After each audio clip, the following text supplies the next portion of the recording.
Hola a todos, yo soy Jorge Cuellar y les voy a explicar la regulación del ciclo celular. Para empezar voy a dar algunas generalidades de las fases del ciclo celular para que quede más claro. Bueno, eh, el ciclo celular es cuando una célula eucariota crece y se prepara para la división. Mientras tanto, el material genético se va a duplicar y vamos a tener dos núcleos. Después se va a dividir físicamente la célula en la mitosis, que es lo que vemos aquí de morado, y vamos a tener dos células hijas idénticas. El ciclo celular va a estar dividido en dos fases. En la interfase, que va a incluir todo esto, que es G1, S y G2, y la fase M, que en este caso vamos a tener la mitosis. La mitosis la van a realizar células germinales y somáticas. En la fase G1, rápidamente, las células son metabólicamente activas y lo que va a ocurrir aquí es que va a haber una duplicación de organelos. En la fase S va a haber una duplicación del DNA. Se va a duplicar el DNA nuclear y se van a formar los puentes de coesina entre las cromátides hermanas para que se junten.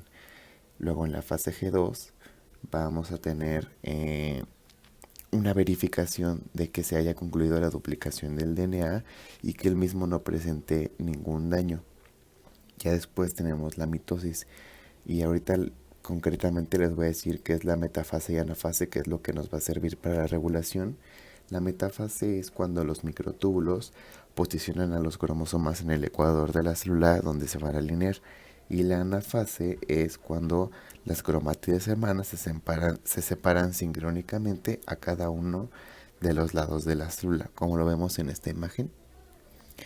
Bueno, ahora sí vamos a empezar con la regulación del ciclo. De forma externa vamos a tener los mitógenos.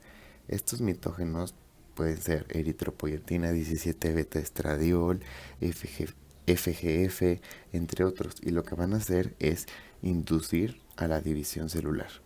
Por otro lado, tenemos los factores internos como los complejos ciclina-sinasa.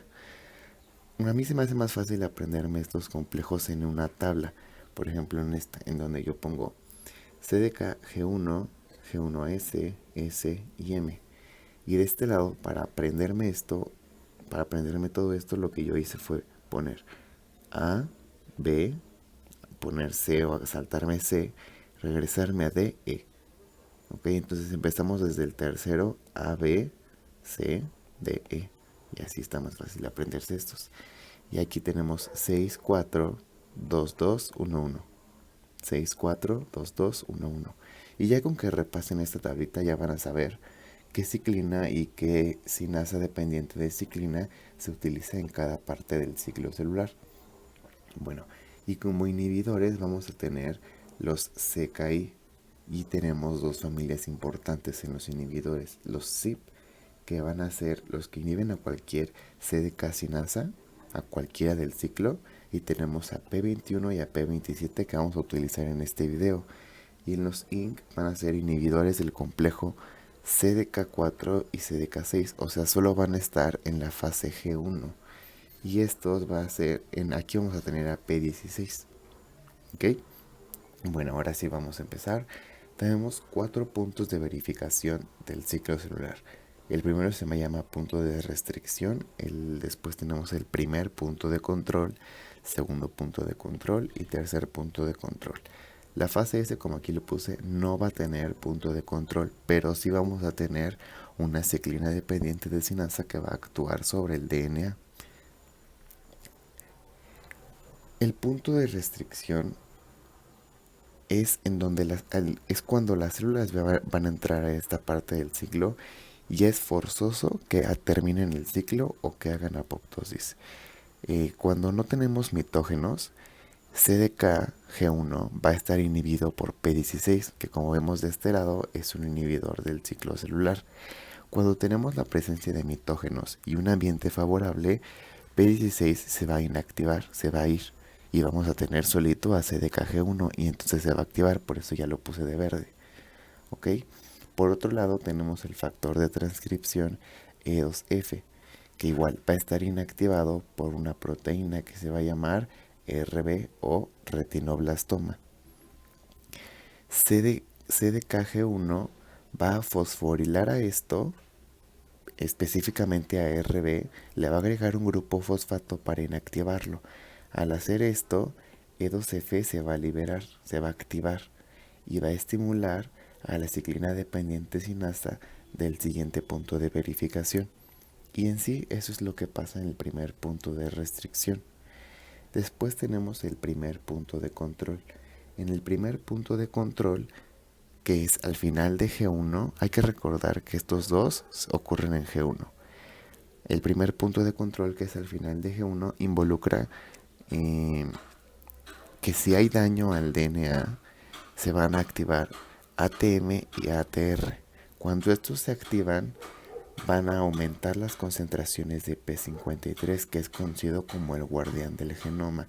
Y ojo, aquí no se confundan. P53 no es un inhibidor. Como ven de este lado, los inhibidores aquí están marcados. P53 es una proteína, pero no es un inhibidor. Es conocido como un supresor de tumores. Ahorita les explico por qué. Cuando aumentan las concentraciones de P53, se va a activar a P21. P21 sí es un inhibidor de la familia CYP. Y lo que va a hacer P21 es unirse a CDKG1S. Al unirse a este, se va a inactivar. Y al unirse a todos estos, la función de P21 va a ser detener el ciclo celular. Lo va a detener porque como se junta con todos los CDK, ya no puede avanzar la célula por los puntos de control. Entonces, ya que se detiene el ciclo, se revisa el daño y se intenta reparar. Y aquí es cuando P53 va a tomar una decisión. Si se logró reparar el daño, la célula regresa al ciclo, se inactiva P21 porque bajan las concentraciones de P53 y todo sigue normal. Pero por otro lado, si el daño es irreparable, P53 va a inducir apoptosis a la célula. Esto es para evitar el cáncer, porque si nosotros mandamos una célula dañada a que haga un ciclo, vamos a tener dos células dañadas en vez de una, en vez de hacer apoptosis. Y es por eso que se le conoce como un supresor de tumores. Luego, en la fase S no tenemos punto de control, pero sí tenemos una ciclina actuando. La ciclina dependiente de sinasa S va a estar activada cuando la célula esté en la fase S y lo que va a hacer es fosforilar a CDC6 que se va a llevar a ORC de nuestro DNA. ¿Y qué es lo que va a permitir? La duplicación del DNA, porque la función de ORC es controlar la replicación o la duplicación, que es lo mismo. ¿Ok? Ya que tenemos duplicado nuestros organelos, nuestro DNA, vamos a la fase G2. Aquí se va a revisar otra vez si hay un daño.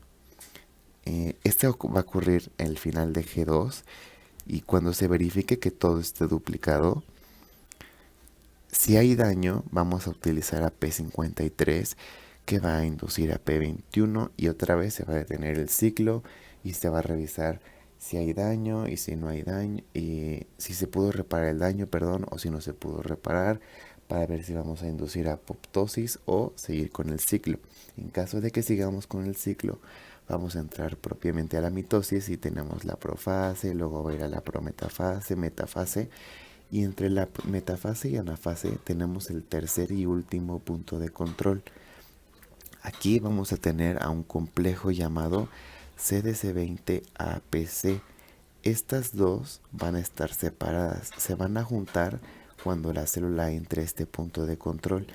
Cuando estas dos se juntan, lo que van a hacer es degradar a la securina y entonces vamos a liberar a la separasa, porque si se degrada esta, la separasa ya queda solita.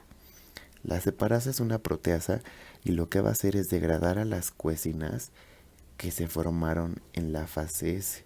Si recuerdan, en la fase S se van a formar unos puentes de cuecina entre las cromátides hermanas para juntarlos a través de sus centrómeros.